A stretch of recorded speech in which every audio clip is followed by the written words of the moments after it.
கள்ளக்குறிச்சி மாவட்டம் அக்கராபாளையத்தில் உள்ள தூய சகாய அன்னை ஆர்சி தொடக்கப்பள்ளி மாணவ மாணவிகள் பள்ளி வளாகத்தில் சேகரித்த குப்பையை உரிய பாதுகாப்பின்றி பள்ளிக்கு வெளியே வாகனங்கள் வரும் சாலை ஓரத்தில் வந்து கொட்டும் வீடியோ வெளியாகி இருக்கிறது. கூடுதல் விவரங்களோடு இணைகிறார் எமது செய்தியாளர் சத்தியமூர்த்தி. வணக்கம் சத்தியமூர்த்தி, உங்களிடம் இருக்கும் தகவல்களை சொல்லுங்க. வணக்கம். கள்ளக்குறிச்சி மாவட்டம் கச்சிராயபாளையம் அருகே இருக்கக்கூடிய அக்கராயபாளையத்தில் தூய சகாய அன்னை ஆர்சி தொடக்கப்பள்ளி செயல்பட்டு வருகின்றது. இந்த பள்ளியில் கடந்த திங்கட்கிழமை அன்று காலை பள்ளிக்கு வந்த மாணவ மாணவிகளை பள்ளி வளாகத்தை தூய்மைப்படுத்தும் பணியில் பள்ளி நிர்வாகம் ஈடுபடுத்தி இருக்கின்றது. பள்ளி வளாகத்தை தூய்மைப்படுத்திய மாணவ மாணவிகள் அங்கு சேகரமான குப்பைகளை சாக்குப்பையில் போட்டு சுமந்தபடி வெளியே பாதுகாப்பின்றி சாலையோரம் கொண்டு போய் கொட்டியிருக்கிறார்கள். இந்த வீடியோ இணையத்தில் வைரலாகி பெரும் பரபரப்பை ஏற்படுத்தி வருகின்றது.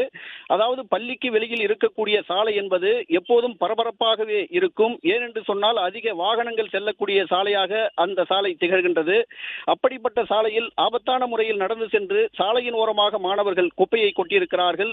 அதாவது பாட புத்தகங்களை கையில் எடுக்கும் பள்ளி மாணவ மாணவிகளை பள்ளி வளாகத்தை தூய்மைப்படுத்தும் பணியில் ஈடுபடுத்திய பள்ளி நிர்வாகத்தின் மீது மாவட்ட கல்வித்துறை என்ன நடவடிக்கை எடுக்கப் போகிறது என்பதே பெற்றோர்கள் மற்றும் அப்பகுதி சமூக ஆர்வலர்களின் நியாயமான எதிர்பார்ப்பு மட்டுமல்ல, முக்கிய கோரிக்கையாகவும் இருப்பது.